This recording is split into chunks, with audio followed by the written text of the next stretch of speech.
qui est déjà intéressant avec Apple, c'est que c'est une marque qui depuis 5 ans, même, enfin bientôt plus de 5 ans maintenant, fabrique des iPads pour essayer de surpasser et de remplacer les ordinateurs, même si Apple est une marque qui fait déjà des ordinateurs. Alors, est-ce qu'ils y arrivent?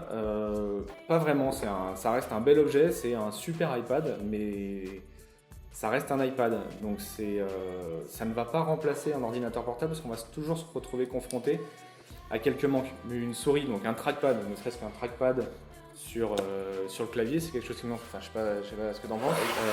C'est déjà ce qu'on trouve voilà, sur la fameuse surface qu'Apple a choisi de défier en frontal. Quand Apple cherche à concurrencer le marché des ordinateurs portables, surtout le marché de ce produit-là, de l'hybride, qu'Apple cherche à concurrencer.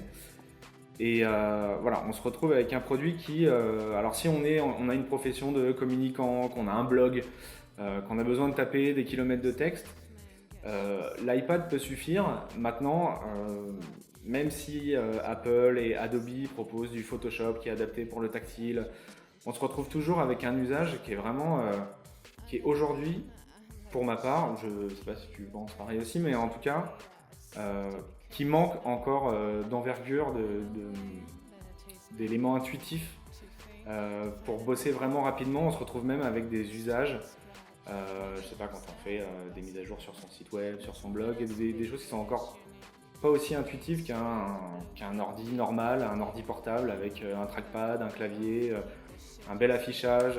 Voilà, même si l'iPad Pro, lui, il a un vrai bel affichage, je trouve qu'il a un écran plus intéressant que celui de la Surface. J'ai des produits Apple, hein, on va pas s'en cacher. Je travaille sur Mac et même en travaillant sur Mac, voilà, je trouve que les passerelles sont pas encore assez complètes, contrairement à un Windows 10, même si voilà, j'aurais du mal à travailler sur Windows 10, parce qu'il y a des passerelles tout à fait logiques, puisqu'en fait, ce n'est pas une tablette. Bah, en fait, c'est ça le truc, c'est que tout simplement, dès le début, la Surface, même les précédentes, se plaçait pas comme une tablette, se plaçait.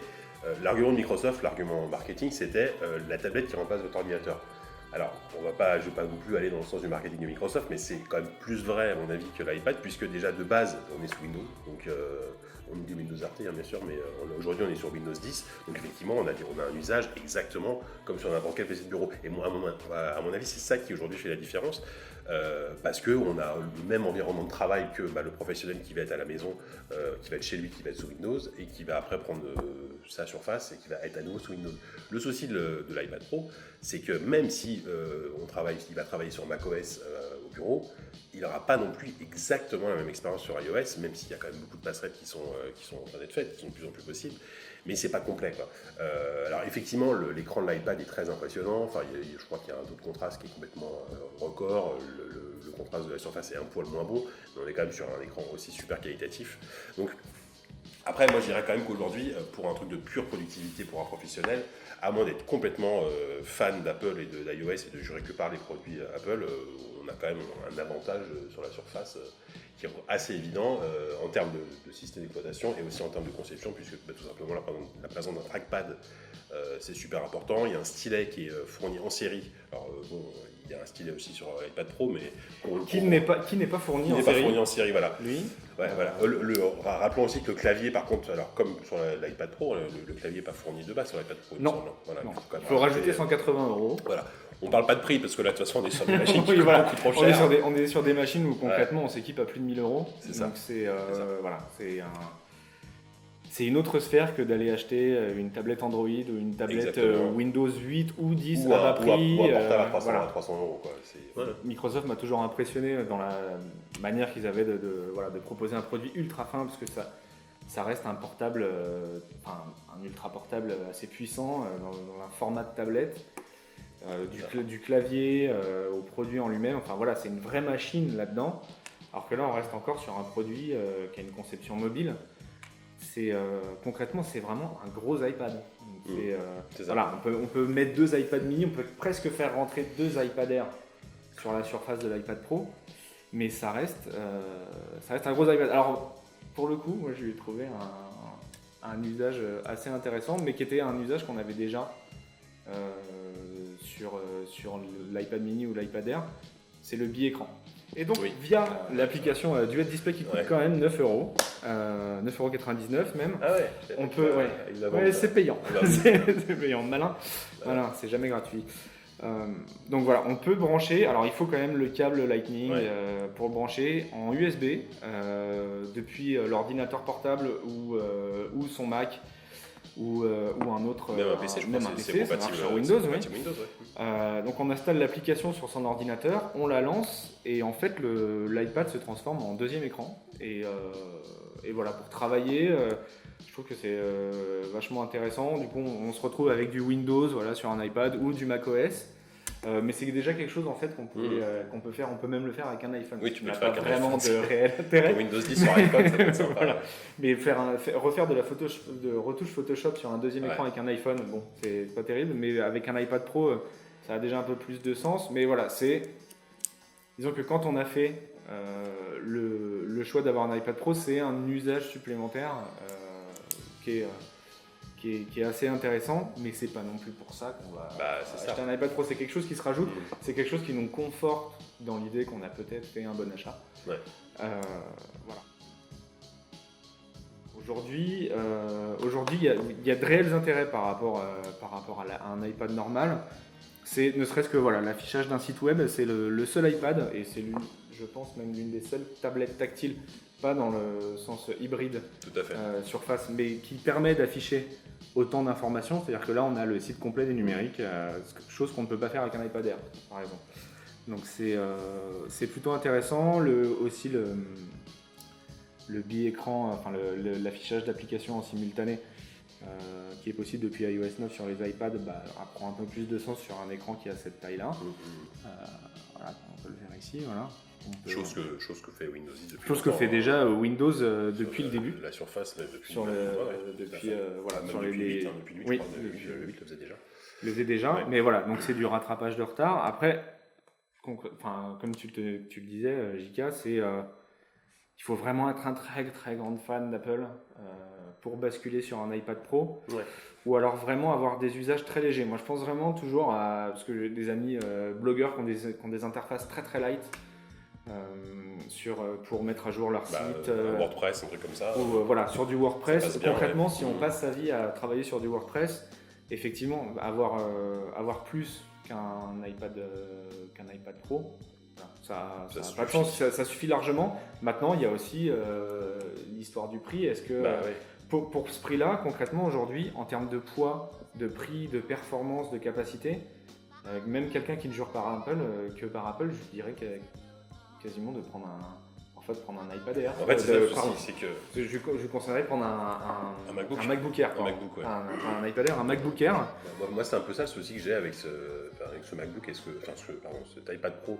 Ce que tout le monde dit, c'est effectivement, pour le même prix, pourquoi est-ce que je prends pas un MacBook Air? Et voir le prix d'un petit MacBook Air et un iPad mini, moi, je préfère avoir ça comme combo à la maison, ou effectivement avoir une surface, où là, quoi qu'on en dise, ça reste un vrai PC portable. Aujourd'hui, la Surface est un PC portable, même si effectivement, elle a sur le point d'intérêt en tablette que l'iPad Pro peut l'avoir en tablette.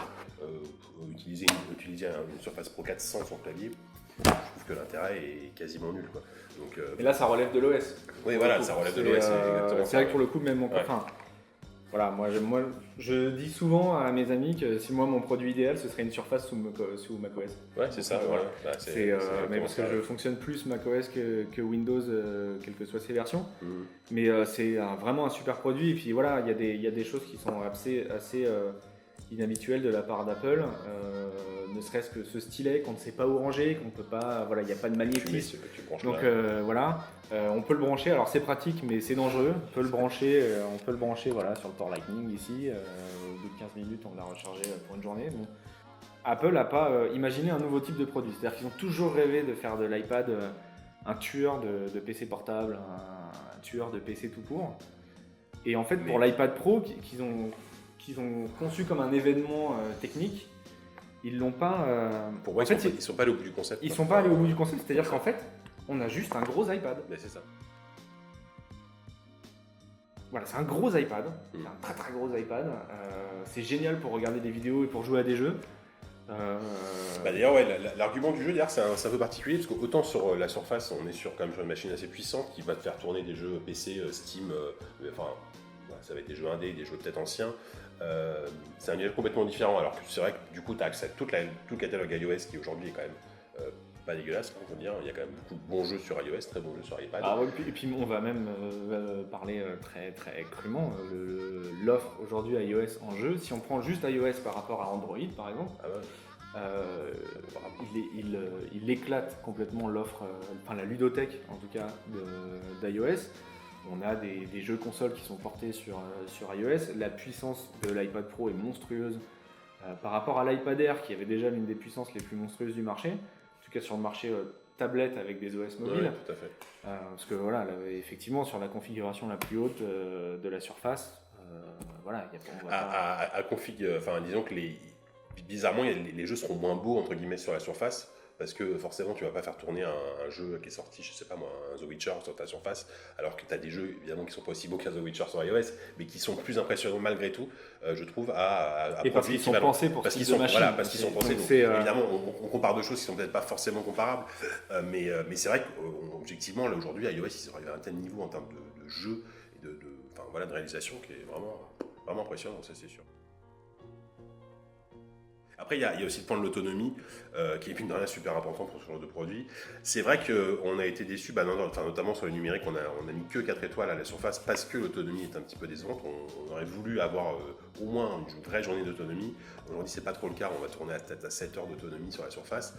Et je sais que l'iPad Pro, lui, les 7 heures, il les fait largement. Oui, il y a au moins quelque chose sur lequel Apple se plante jamais, c'est l'autonomie, c'est-à-dire que ils iront jamais chercher les meilleures autonomies du marché qui, sur ces tablettes-là, sont au-dessus de 15 heures. Mais ils garantiront toujours un minimum de 10 heures. On est entre 10 et 12h30 d'autonomie selon les usages. Après, quand on fait du jeu pur, on retombe plus vers du 5-6 heures, mais parce que ça demande des ressources. Voilà. Mais c'est un produit qui lâche rarement. J'ai rarement connu un iPad qui me lâche en cours de route. Qui a une veille monstrueuse. Ça là pour le coup c'est la touche Apple depuis le début des iPads. On peut laisser son iPad dans un coin pendant 3 semaines, on le retrouvera avec de la batterie. C'est assez impressionnant. C'est pas le cas de la Surface malheureusement. Voilà, c'est peut-être le seul produit du marché qui est capable de faire ça aujourd'hui. Enfin en tout cas les générations d'iPad successives, quelle que soit la gamme, sont capables de le faire. Voilà, mais encore une fois, rien ne change par rapport à un iPad. L'iPad nous a déjà habitués à ça, donc on sait où on est. On sait qu'en termes de multimédia on va avoir du jeu. Il y a l'offre iTunes pour la vidéo, mais aussi si on veut mettre ses vidéos dedans, il y a quand même des applis qui le font. L'App Store, surtout l'App Store avec Netflix, avec ce que tu veux. Là, on compare les deux machines parce que tout le monde les compare, parce que le marché les compare, parce que le public les compare. Même Microsoft, quand je les ai rencontrés, ils m'ont dit pour nous, l'iPad Pro, ça a été le plus bel hommage de la Surface. J'ai un peu levé les yeux en disant oui, d'accord, bon, c'est pas vraiment pareil, mais voilà, ils jouent là-dessus, quoi. Non, et puis les deux marques, sans trahir des secrets chez eux, les deux marques officiellement se comparent. Exactement. Donc c'est un peu un combat de coq entre deux produits, alors qui visuellement jouent dans la même cour. Là il n'y a pas de pied dessus, mais le clavier fait office 2. Visuellement on est sur des produits qui ont l'air d'être des hybrides. C'est ça. Mais maintenant, effectivement, quand on utilise les deux produits, c'est des produits qui n'ont rien à voir. Et certains pourront dire peut-être que ça me fait mal de le dire. Mais aujourd'hui, pour une productivité complète, en dehors de la Surface, entre ces deux produits-là, il n'y a pas photo. Et à la limite, ce que je disais tout à l'heure, c'est que l'iPad Pro, mais au même titre qu'un iPad, finalement, alors après, il va y avoir le stylet qui marque avec l'iPad Pro. Mais il va y avoir qu'une certaine catégorie de personnes qui pourront être intéressées par un iPad Pro.